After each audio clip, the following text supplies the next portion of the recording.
Hello students, आपका स्वागत करता हूँ लर्निंग स्प्लाइन के चैनल में। तो आज का जो टॉपिक है जो हम डिस्कस करने वाले उसका नाम है जैनिज्म।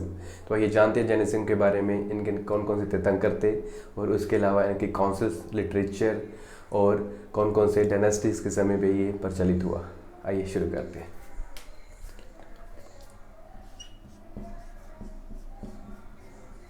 जैनिज्म 6th BC में जैनिज्म की शुरुआत हुई थी।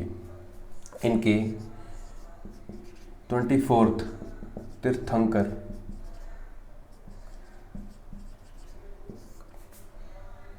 थे लॉर्ड महावीर।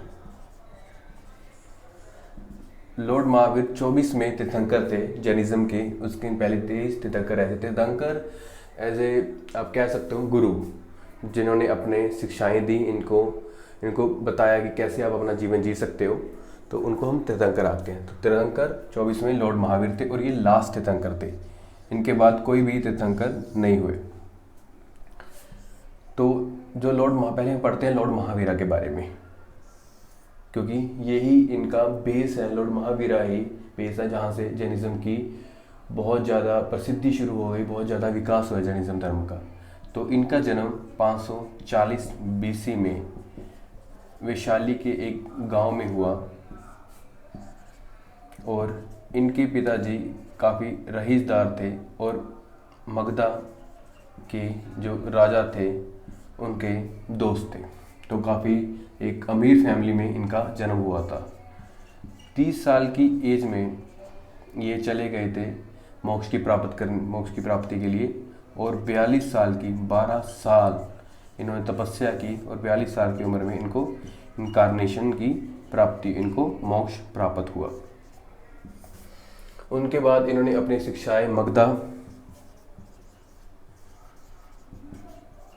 वैशाली मतलब कह सकते हो बिहार और यूपी के एरिया में अपनी शिक्षा दी, और अपने जो इनके शिष्य थे उनको पूरे इंडिया में भेजा जैनिज्म की प्रचार करने के लिए।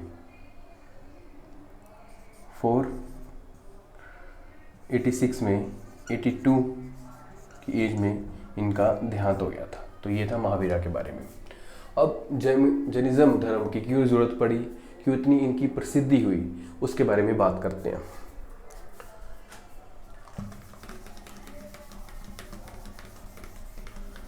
जैनिज्म धर्म की क्यों ज़रूरत पड़ी? किसी भी चीज़ की ज़रूरत तब पड़ती है जब उससे पहले जो चल रहा होता है उसमें कोई ना कोई कठिनाई त्रुटियां आ जाती हैं। तो इससे पहले हिंदुइज्म, तब हिंदुइज्म नाम नहीं था, आप आर्यन धर्म कह सकते हो या वैदिक कल्चर चल रहा था। तो उसमें क्या क्या प्रॉब्लम्स थी? ब्राह्मण की डोमिनेंस हो गई थी, वर्णा के अकॉर्डिंग समाज को 4 कैटेगरीज में बांट दिया गया था, जिसमें आपको पता है ब्राह्मण, क्षत्रिय, वैश्य और शूद्र। तो इसमें ब्राह्मण समाज सबसे ऊपर था, उसके बाद क्षत्रिय और वैश्य शूद्र की हालात बहुत बुरे थे। तीसरा, वुमेन की कंडीशन दिन ब दिन बदतर होती जा रही थी, और इकोनॉमिकली भी ये जो छोटी कैटेगरी थी बहुत डाउन चली गई थी। तो ये कुछ रीज़न थे एक नए धर्म की ज़रूरत के लिए। तो तब जैनिज्म आगे आया और इसका प्रचार शुरू हुआ। अब जैनिज्म इनसे कैसे अलग था? जैनिज्म इस वैदिक कल्चर से कैसे अलग था? तो जैनिज्म में क्या था? जैनिज्म में कोई कैटेगरीज में डिवाइड नहीं किए थे, सब एक थे, वुमेन और मैन भी एक समान इनकी माना जाता था। तो इसके अलावा जैनिज्म के जो मूल सिद्धांत हैं वो क्या थे? ये गॉड में बिलीव करते थे। जैसे बुद्धिस्ट धर्म में गॉड में बिलीव नहीं करते, वो मिडिल पाथ में बिलीव करते हैं। गॉड में बिलीव करते थे, बट ये उनको क्रिएटर एंड डिस्ट्रॉयर नहीं मानते थे कि यूनिवर्स की क्रिएशन या किसी भी इंसान की क्रिएशन और डिस्ट्रॉय में गॉड का कोई हाथ नहीं है। ये यूनिवर्स में जो भी हो रहा है उनको कॉस्मिक लॉ से जोड़ते थे। ये कहते थे कि एक कॉस्मिक एनर्जी है पूरे यूनिवर्स में, सब कुछ एक समान है। ये यूनिटी में डाइवर्सिटी यूनिटी में बिलीव करते थे। ये कहते थे एक कॉस्मिक लॉस के अकॉर्डिंगली पूरी दुनिया चल रही है। तो ये कुछ मेजर सिद्धांत थे जैनिज्म के।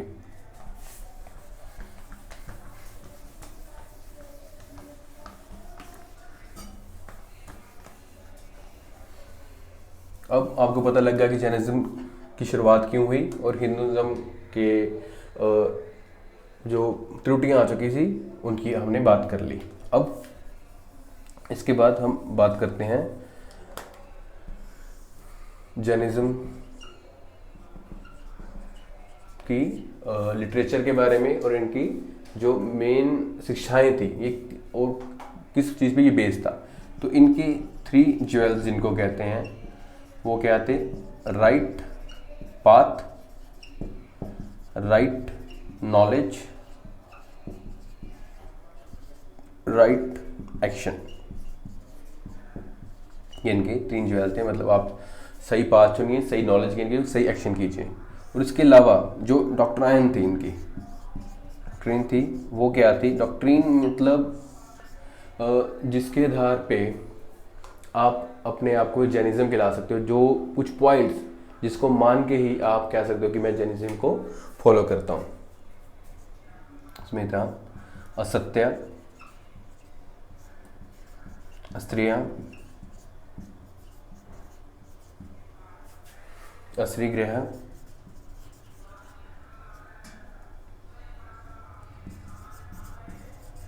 ब्रह्मचर्य, सत्य और अहिंसा। तो क्या है इनका मतलब? अहिंसा मतलब आप लड़ झगड़ना नहीं है, किसी को मारपीट नहीं करनी या वध नहीं करना, वो अहिंसा में आता है। सत्य, हमेशा सत्य बोलना है। अस्त्रियां, अस्त्रियां तो मतलब आपने ज़्यादा पोजेशंस नहीं लेनी है अपनी लाइफ में। असरिग्रह, अपने घर बार आप नहीं हो सकता आपका। और ब्रह्मचार्य, आपने शादी नहीं करनी। तो ये 5 डॉक्ट्रिन थी जैनिज्म की जिसके आधार पे जैनिज्म को फॉलो किया जाता था। तो जैनिज्म की जो लैंग्वेज थी वो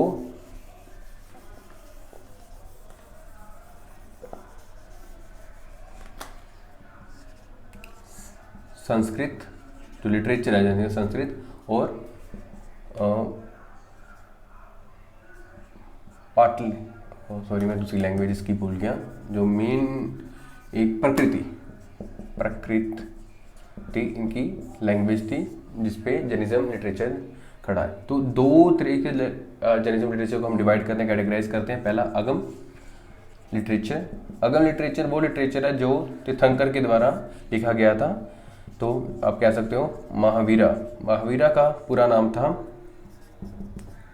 वर्धमान महावीरा।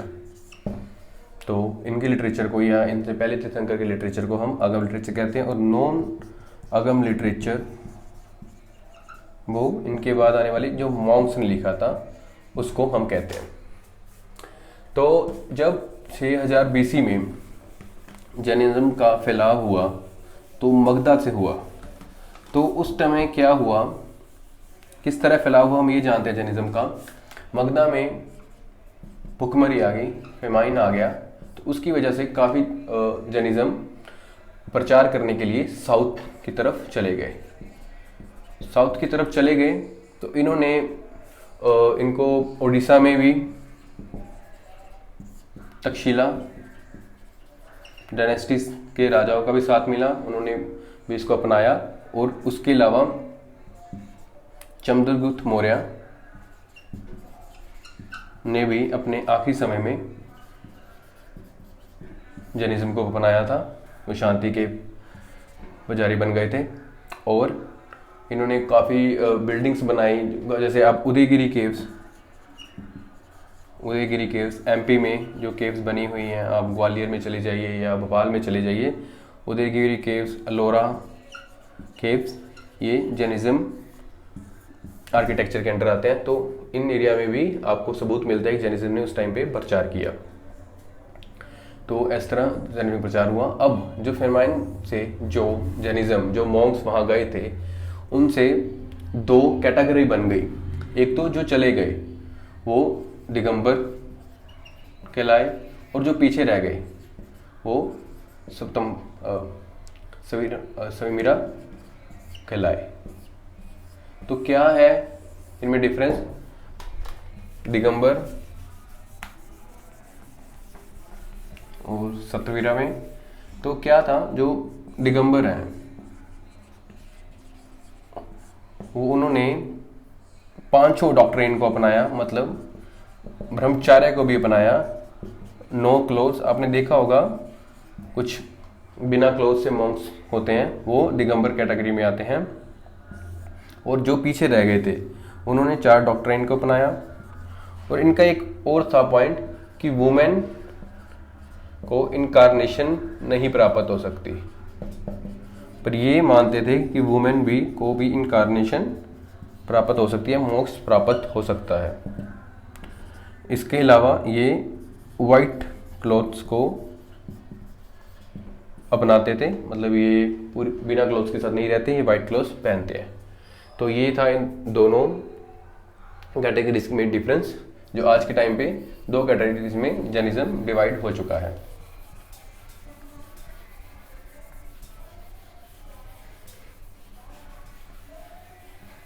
इसके अलावा 2 काउंसिल्स हुई थी, जैसे बुद्धिस्ट काउंसिल हुई थी, जैसे जैनिज्म 2 इंपॉर्टेंट जो काउंसिल्स हुई थी, उसमें से पहली काउंसिल वैशाली में हुई थी और दूसरी काउंसिल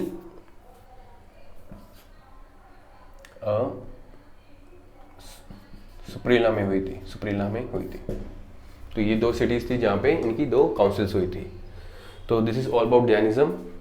जैनिज्म की शुरुआत कब हुई, किस ईस्वी में हुई, क्या इनकी डॉक्ट्राइन है, क्या इनके ऑब्जेक्टिव्स रहे, क्यों इनकी ज़रूरत पड़ी जैनिज्म की उस समय, और कौन कौन सी कैटेगरीज हैं, और कैसा इनका आर्किटेक्चर और लिटरेचर है।